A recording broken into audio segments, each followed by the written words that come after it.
And hello my fellow vault dwellers, welcome to another Fallout 76 video. In today's video I am going to be showing you some of the XP farming circuit routes that I have, the circuits that I do when I want to farm XP but I don't really want to do Whitesprings super hard with a team.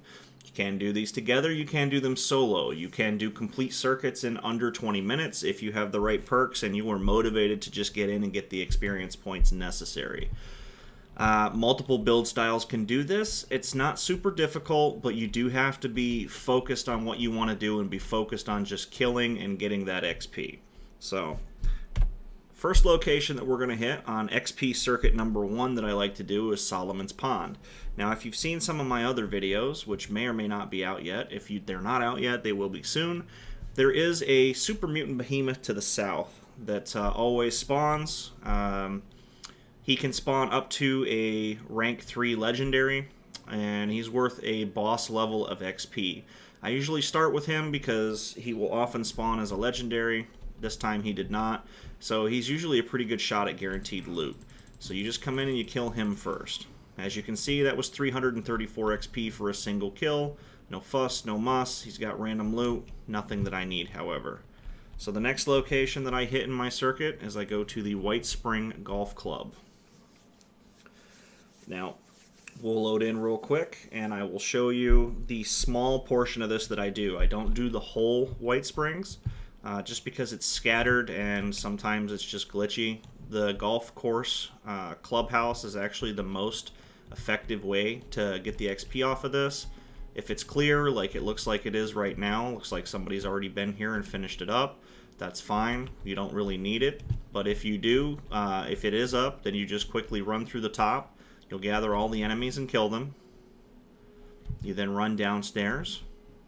I usually run down the end of this hall because the Windigo will spawn down here. I check this box, I check this bag. And then you run over here. Check this room because very often there'll be one behind the counter that doesn't come out for some reason.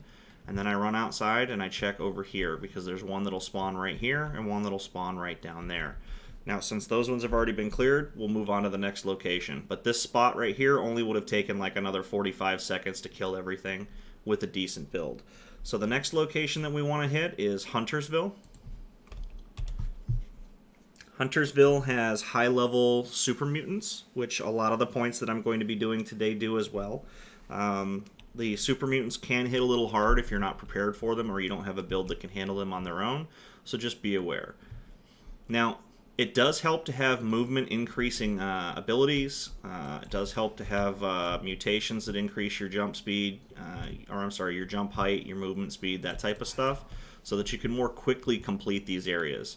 Also, the less attacks it takes for you to kill enemies, the better, as it means that you can focus on just coming in and destroying everything, get your XP, and get out. Now, for some reason right now, these are spawning as level 5s and 10s. This is not normally the case, so there must have been a low level that wandered through here to start the spawn last time. These usually spawn for me up in the 50s and 60s, so I would normally be getting about 100 to 200 XP per kill. There's tons of them. They stack up. They're in all these buildings. Doesn't take long to clear them. This is about how quickly I kill them normally anyways. Most of them are one-shots, some of them are 2. Depends upon what prefix their name has or suffix their name has. They're a good source of caps. Usually I'll pick up 100 or 200 caps from this run. Now once you finish that, I usually hit the one that's down here. Sometimes there's one over here as well. There's always one right there. Oop, there we go. Here we go. Now this is a 65 one.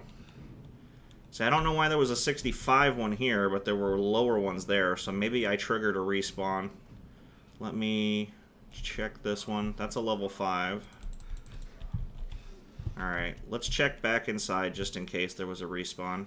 Because if so, that'll give me a better show of the experience you can get from this.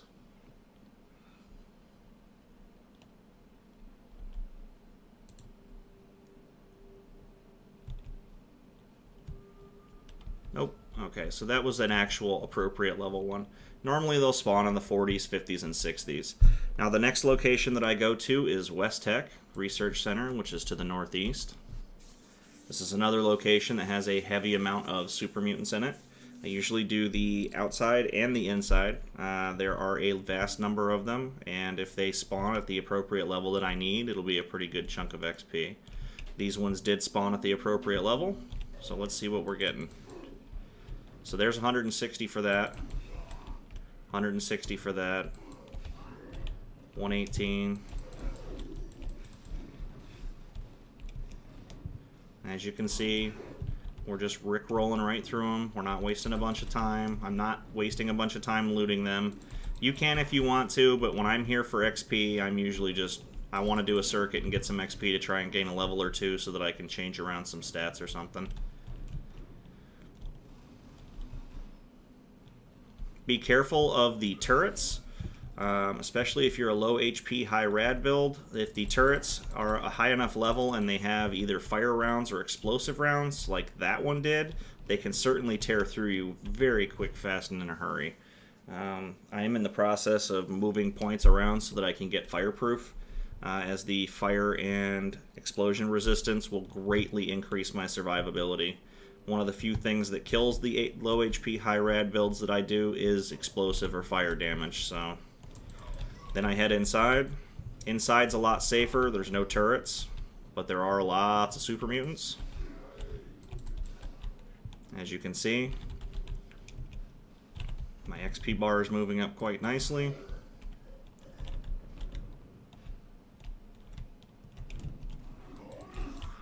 I usually like to start from the top and then work my way down. That way I don't have them just upstairs shooting at me the whole time. It's a lot harder for them to shoot up and hit you than it is to shoot down and hit you.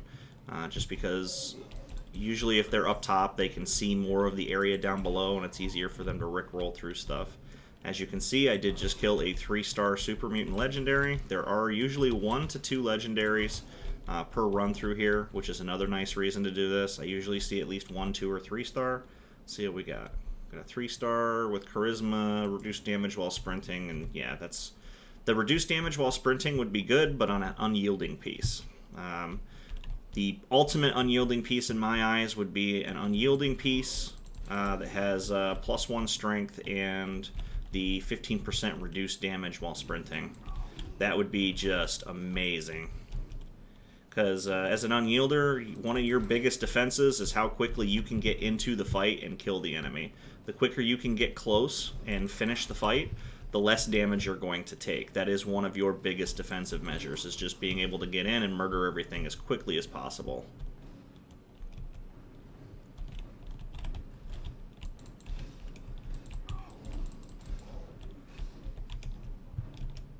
Now, if you've never done this area before, I will show you where you need to go in order to unlock the second section of this. This is the first area, and then there is a locked area that has a super dense amount of super mutants, which is really good for XP. Can be a little dangerous if you're not spec'd for it or you don't have the defenses for it, but it's totally worth doing. As you can see, it's not very hard to rack up a lot of XP here, but what you're going to want to do is you're going to want to go up into that room up there, and there's a computer with a door that unlocks this door here. Now, when it unlocks this door, inside there's going to be a security device, a security holotape. Once you have that holotape, you can come over here and you can go ahead and open these doors now, because you'll have the passcode or whatever it is that you need, and then this will allow you into the next area that's super dense with super mutants. So usually what I do is I will fight right here in this entranceway, because they will just keep coming. They're going to be above and below, so you do have to be careful. If you have the ability to jump up here, it can definitely save your bacon. So what I usually do is I just keep going back and forth, up and down, killing them as they come out. Try and keep materials between you and them as much as you can, because it does reduce some of the incoming gunfire, and then watch your health.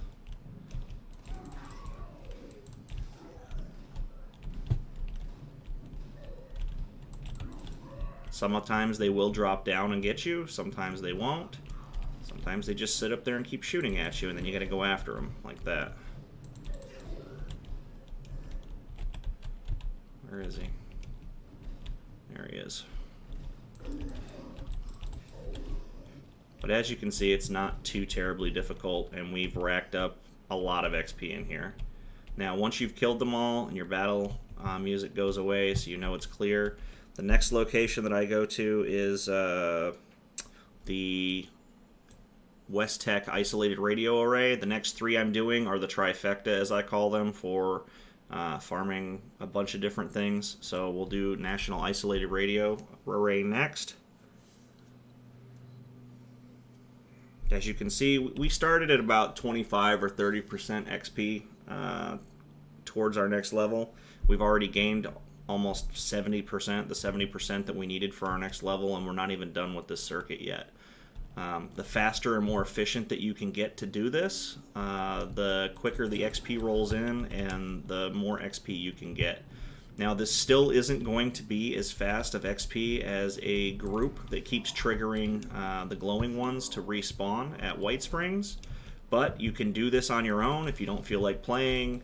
If you just want something to change it up, you just want something different, this works really well by yourself. I do this quite often.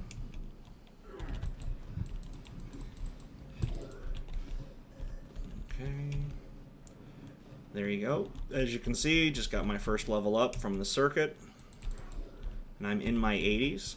I'll take a look at the end and show you my complete level.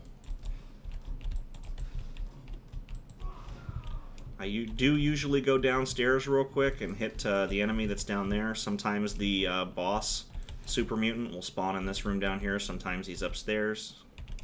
This time he's downstairs. So if you ever need miniguns, this is probably a good place for it. Once I hit them, I then go upstairs to the roof. There's usually 1 or 2 on the roof. There's 2 this time. And then we're not done yet. So then you jump on this red truck and you come over to this portion of the location, which a lot of people don't realize is still part of this same area.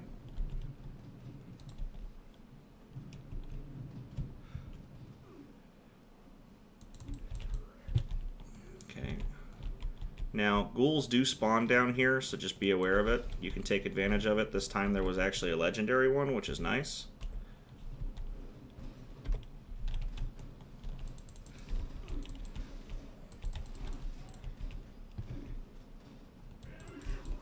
As you can see, we're just continuing to roll through them. If you grab the key inside, you saw it a little bit further back, it opens this door. There's usually some additional loot in here. I'm not worried about it, so the next location that we're going to hit is the National Radio Astronomy Research Center. Now, this location usually has scorched, but again, it's one of those areas where there are a dense amount of them in a small area, so it's fairly easy to just quickly roll through with very little resistance, very little danger, and the rewards and XP are worth it. So let's see what we're getting here. So we got level 50 ones, which is good. It means some low level hasn't messed up our XP grind. Alright, there's usually 4. I don't know where the 4th one is. There he is. Yeah, there's usually 4 outside, so if you only see 3, then the patroller isn't out front. Just go hit him real quick. Now, as you can see, these guys aren't giving us as much XP as the super mutants were, and that's fine. They're still worth it because of how many there are. Also, these guys, like super mutants, like to quickly hunt you down. They don't really play hide and seek, and they're not too slow, so you can literally just come in here and start wrecking face. And then what you want to do is you just want to kind of run around, clearing them as they come. I check all the side areas. See, now there's one chasing me down, or trying to. He saw a weapon.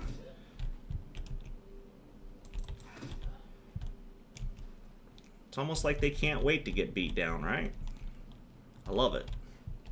Alright, so there's nothing down on that side area since that bathroom door is open. Next we start checking all the side areas. That one that's up there might try and follow us. If he does, then we'll just go kill him real quick. If not, then I'll get him when I get upstairs. Now, I always go downstairs on this one as well because there's usually a couple down here that you can very quickly get to and kill. Plus there's a loot box down here. If you need fusion cores, there's some of those down here. You got the green loot box if you haven't done it yet. And then I have found many, many plans inside this tool chest and these boxes before, so If you're looking for random plans, believe it or not, those boxes for some reason seem to have an inordinately high amount of them. You can go in this room and loot if you want. There's a couple of rad roaches and some random loot, but not a big deal. Alright, now I'm going to go up to the second floor, and we're going to finish this run. As you can see, I'm not wasting any time. I'm literally just blowing through this stuff. I'm not stopping to do anything. Easy peasy. No enemies.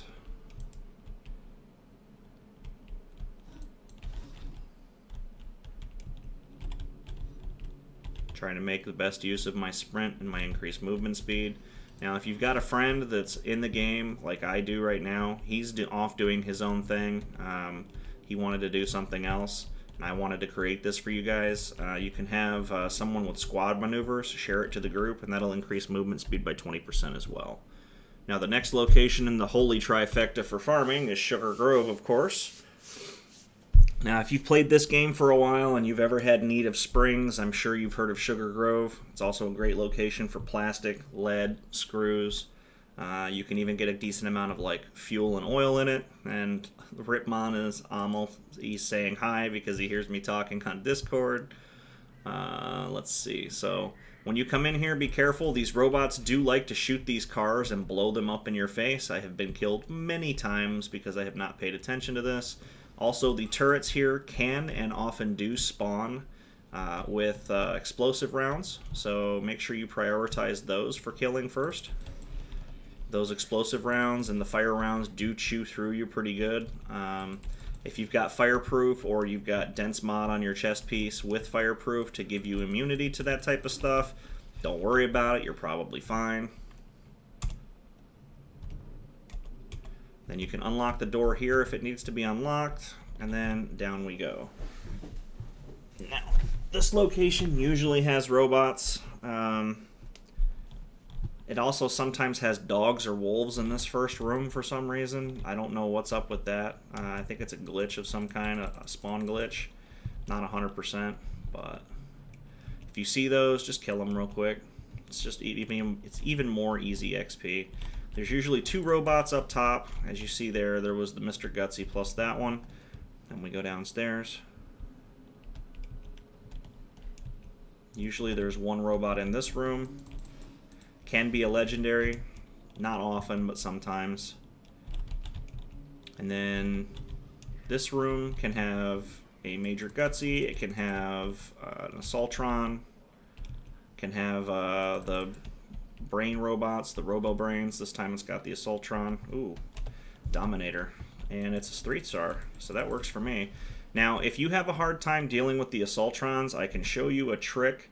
They can be glitched out so that they can't get close to you and use their most powerful attacks, and then you can take your time to finish them off. Let me see here. Now, if you've got the Assaultrons and you need range because you're a sneak and shoot character, if you bring them up to this door right here, this exit sign, there's an invisible wall there that the robots in those rooms can't pass. So you can literally come stand over here, shoot her until she does her laser, then pop out of the way so she can't see you, and then keep shooting her. Easy peasy.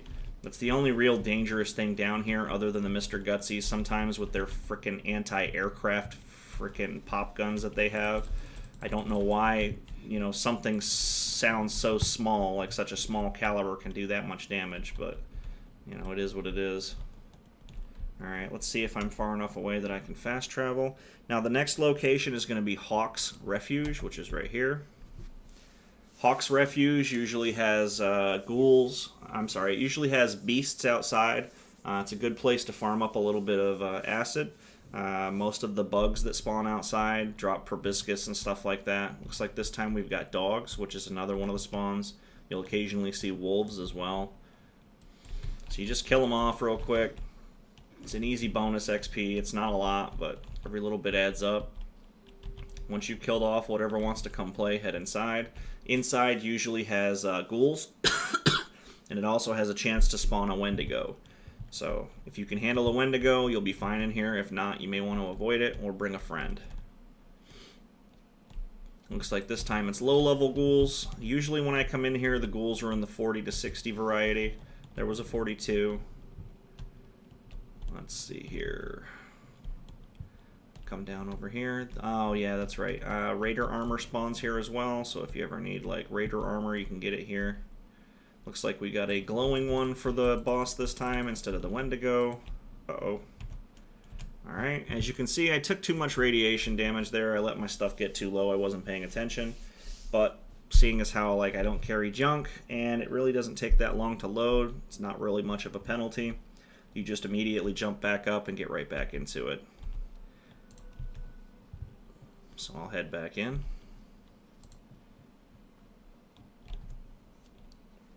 Be aware though, you do want to make sure that you're paying more attention than I was, obviously.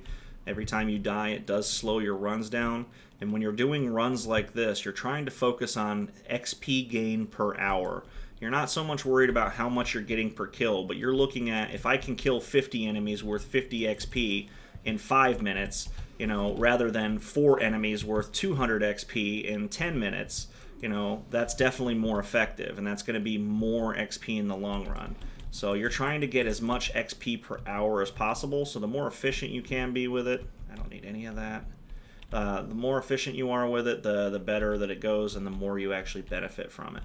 Okay, once you're done with this section, the last section for this particular run is the Windigo Cave. Now, I really like the Windigo Cave. Some people choose to skip this as part of an XP circuit because of how long it is. I don't, because I like the enemies that are in there. They can be kind of challenging sometimes. You're guaranteed a Wendigo at the end, and everything in there gives a good chunk of XP. There's the level 60 ghouls. Let's see if we got any other ones coming. We don't. Alright. Now this cave will usually have ghouls, it'll usually have mirelurks, and it'll usually have the Wendigo. You'll also sometimes see mole rats in a couple of places. They seem like they're static spawns, but nothing to worry about. So I usually take the left and just hug the wall all the way down. In this room, you'll usually see your first ones, your first ghouls. There was somebody else down in here. He's not going to be very happy as I continue to clear forward. Alright, and then I just keep hugging the left. As I make my way down in here, I'll kill any enemies that I come across. But I just stay to the left and keep working my way forward. The stuff's probably going to be fairly low level because that low level dude is in here. That's fine. You'll still see what I'm talking about. It's not exactly a difficult area, even at max level. Be careful when you're running right down the main pathways, as very often there are punji boards, like right there. They don't do a lot of damage, but if you're worried about like getting diseases and stuff, they can give you stuff, so just be aware of it. And we just keep making our way down through. As you can see, if you've got speed boost, speed movement increases, stuff like that, this really isn't too bad. The enemies are kind of spread out through here, but they're not super difficult. And we're almost to the last room that we need. Another punji board. And this is the room we're looking for. This room usually has a Wendigo somewhere in it. Here he is. We kill the Wendigo, and then this run is done. Now, as you can see, fairly quick, didn't take very long at all. Once you know the run and you're comfortable with it, you can probably do it even faster than I was. Like when I'm not actively thinking about how to explain this in a way that makes sense, it goes a lot faster. And then what you can do is you can move into one of the other XP circuits that I will be doing videos on. I have a couple that I like to do when I need a change of pace. This is just the first one that I usually do. This is one of the more dense ones, so it's usually where I get the bulk of my XP. But as you saw, I got a full level, plus I got halfway through another one, so I got over a full level's worth of XP within like 15 to 20 minutes or so, and if I wasn't trying to explain it all, I probably could have gotten that in like 10 to 12 minutes instead of 15 to 20. It gets faster as you do it, and as your build progresses to the point where you can hit harder. So the faster you kill, the faster you move, the more you get, the faster it goes, and it just spirals up from there. So, if you found this video to be helpful, please smash that thumbs up button and subscribe to the channel, as I am putting up count them, two videos every single day at 8 a.m. and 4 p.m. Eastern Standard Time. And as always, if you have any comments, questions, concerns, or suggestions for content, please go ahead and leave it in that comment box down below, as I do read and respond to every comment that I receive. Thanks for watching, guys, and stay safe in the wastes.